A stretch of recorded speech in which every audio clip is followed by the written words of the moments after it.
Continuing with our project here, the committed handle, we've put it in with the brass, brazed it in, 2 different joints here. It has cooled off, and I've cleaned it up a lot.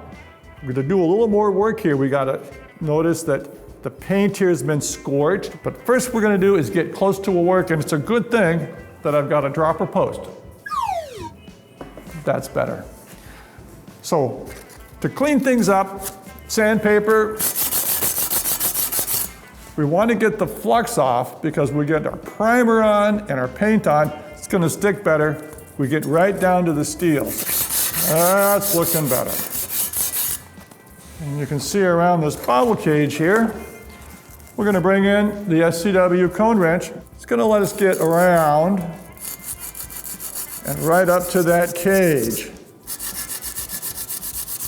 The chance of us matching this blue, 0 chance.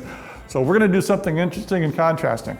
I'm gonna move on to the brass and try and get some of this ugliness out, and you can see it's actually on really well, and it's pretty lumpy. So I'm gonna have to come in here with a file. So I definitely have some work to do here. So we come on up to this one. Look at this fillet here, it's pretty nice. So that would be Truman's. Darn him. Boy, I got a little more work to do here. Yeah, I think I need a little more aggressive here. Let's go chainsaw file. More is needed. I think that's enough for now. I'm gonna leave, turn it over to Truman. We're back on the ice cream bar.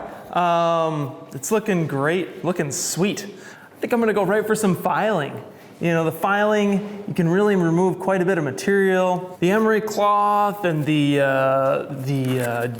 deburring material, this really is good for getting the paint off and stuff. You can also do some fine shaping on the brass, but really, when you're going after this, it's gonna be the file where you're really gonna get in there and start to shape that.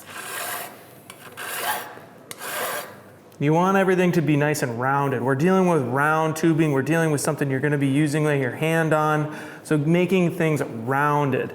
If they don't end up looking the most perfect, that's a bummer for Calvin. We're gonna keep on going on this, and thanks for joining us. We're gonna get to some paint later, and that'll be a little bit messy. We've now come to actually one of the trickiest parts of the project, and that is the finish of what it's gonna look like. So I got something in my mind how I want it to end up, and it always looks good in my mind. I don't know if I can translate that to the reality of the ice cream truck, but we're gonna try. So we're starting with primer, some good primer here because we want good adhesion of the next layer of paint that's gonna have some color on our bare steel. So let's come on in. Helps me block and keep. There we are. There we are. Stop. Give it some time. We're gonna give it a whole day, maybe 2. We got the frame all primed, ready for the finish. At first I had all these grand visions of flames and pinstriping. Oh, it's gonna be so cool. I don't think I can pull it off. Got to admit, it's not gonna happen with me. But I came up with something instead based on thread, profile, pitch gauge, very, very coarse. So we're gonna try and use this concept to finish off the bar on the ice cream truck. Gonna take some tape. Next, we're gonna draw a straight line here, and that's gonna help me make even cuts here. You're gonna see how we're gonna try and make an even profile. That's my baseline right there. So I'm gonna come across every 10 millimeters, we're gonna make a mark. So 10 millimeter pitch. That is a very coarse thread. And that should be enough. But now we also need the other end of the V, and that's gonna be halfway in between. I'm gonna pick this up and go all the way down.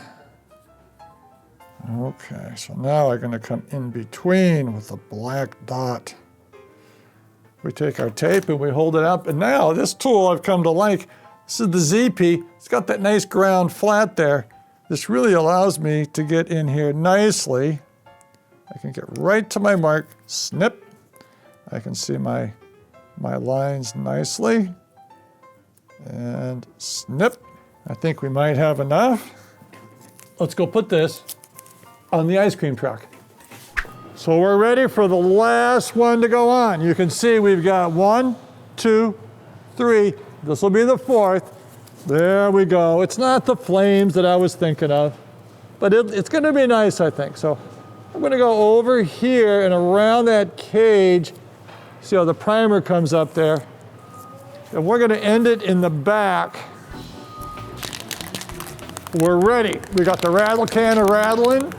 I got the tape all taped. Got my little cardboard for the overspray because we don't want to get this on the park tool stand or other places. So here we go. Let's go ahead and hit it. Boy, but that glitter, oh boy, is that nice. Out in the Minnesota cold sun, this thing's gonna shine. For now, we're gonna just let that be. Come back, another coat, and another coat. Increase the coats. Well, time, Truman, for the big reveal. Yes. Did we tell, did we do anything? Does it look?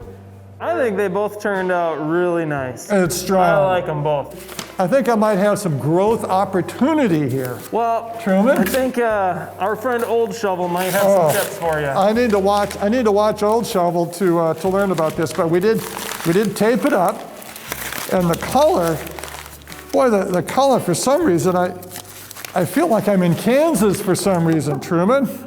This isn't, I don't think this is Kansas. Oh, we're not in Kansas anymore. I'm liking up what I got up here. So I had one of them turn out. There we are. Okay, for a hack like me, I'm saying we're pretty good. I think it looks really good. I think the yellow brick road for this one, Calvin, is a perfectly groomed trail right through the woods for this one. With just a few PSI. Get out and ride, and we'll see you next time we think of some crazy project.